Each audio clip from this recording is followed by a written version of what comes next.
Review The Legend of Zelda Breath of the Wild, The Champion's Ballad. Shark Girl and Earth Boy. The Legend of Zelda Breath of the Wild has had a crazy year.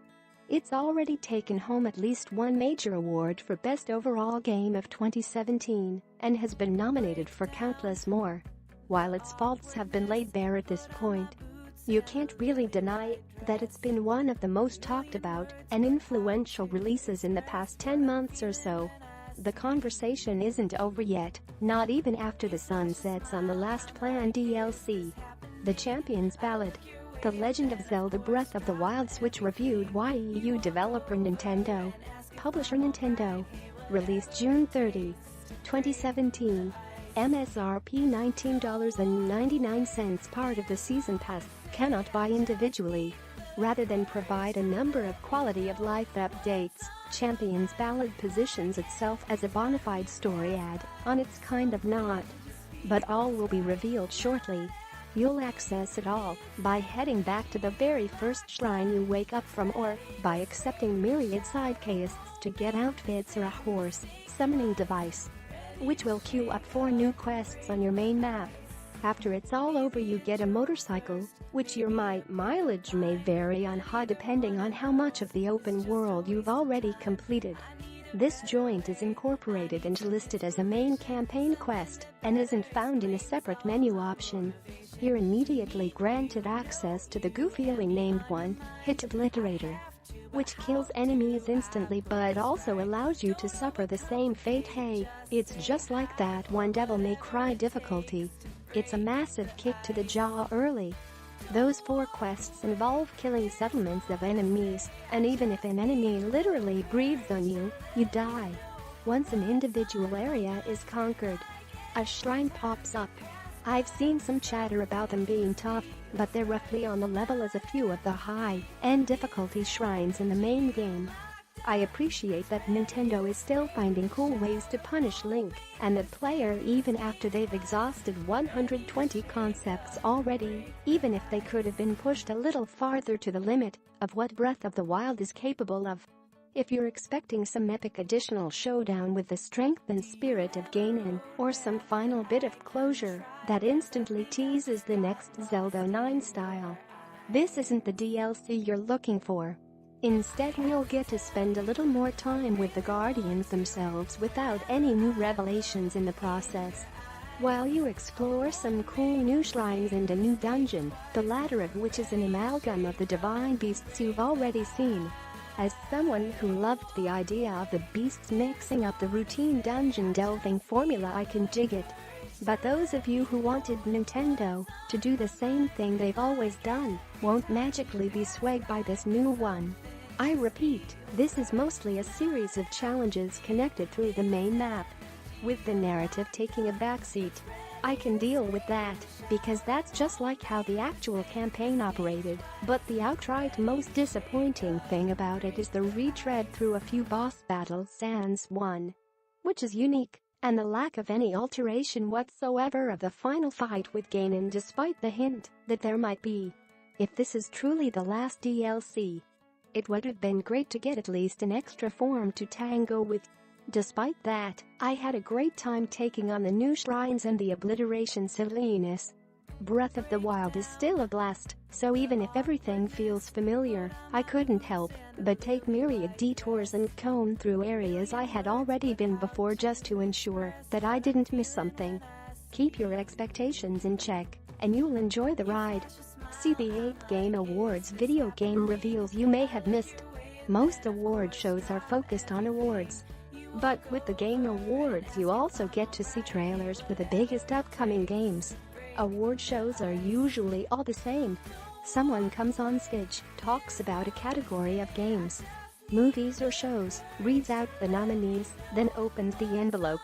What's different about the annual Game Awards show? It's known for mixing in game trailers and big reveals.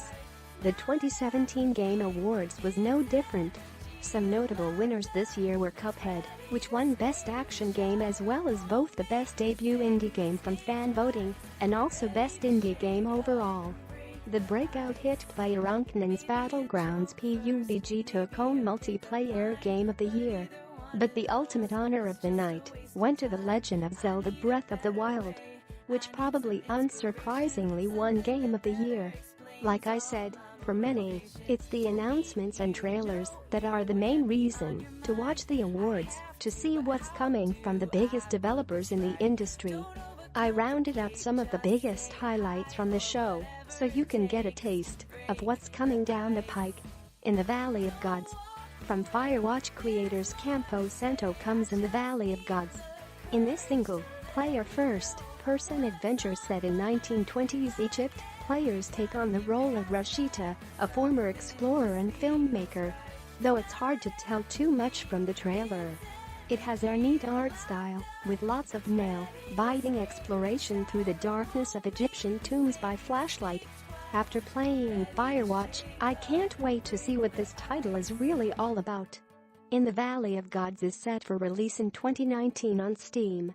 World War Z, once a book that was turned into a movie, World War Z is now becoming a game, since it's described as a 4-person co-op game. I'm immediately reminded of Valve's Left 4 Dead, but from what I can see in the trailer, this game adaptation of the movie looks like it'll have a lot more zombies. We don't know yet what all the game mechanics will be, but it's got a photorealistic bent, and it looks like a game that'll be utter mayhem as you try to survive an undead onslaught. World War Z has no precise release date, but it's scheduled to come to the PS4, the Xbox and PCs next year. The Legend of Zelda Breath of the Wild expansion. In another exciting announcement, the Legend of Zelda Breath of the Wild expansion trailer dropped, finally giving us a release date for the expanded game now. The new expansion, called the Champion's Ballad, includes a new dungeon, a new weapon called the One-Hit Obliterator, and there's even a new motorcycle you can ride called the Master Cycle Zero.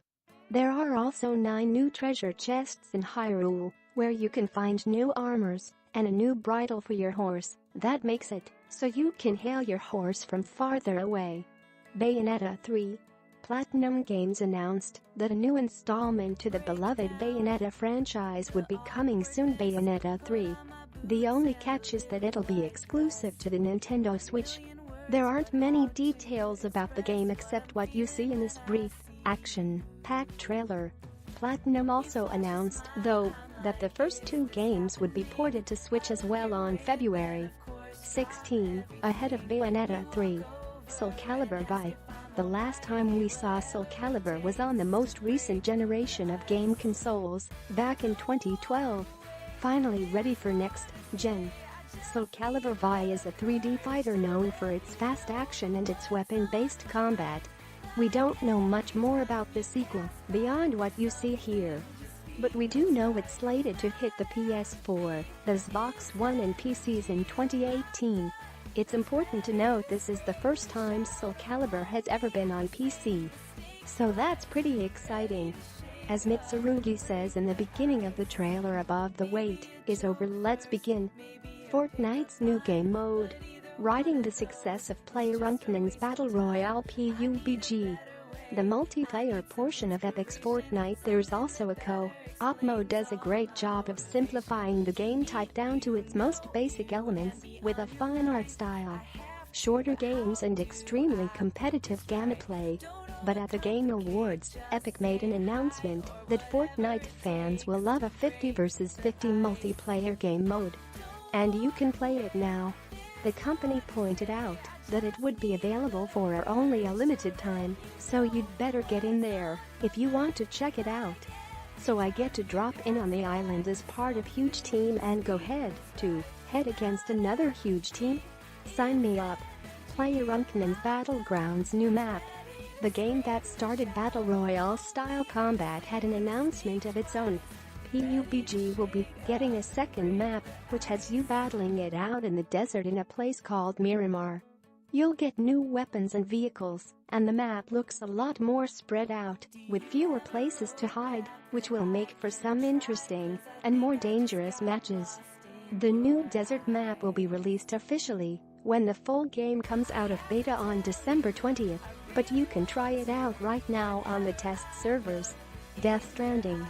Perhaps the weirdest, yet most exciting announcement of the night was from Hideo Kojima, the man behind the Metal Gear Solid games and one of the world's leading game developers. Death Stranding, which stars Norman Reedus, Mads Mikkelsen and Guillermo del Toro, is intense, to say the least, from what we can see in the trailer. At this time there's no release date. Also, if you figure out what this game is about, please get back to us. It looks cool, but it's just plain strange.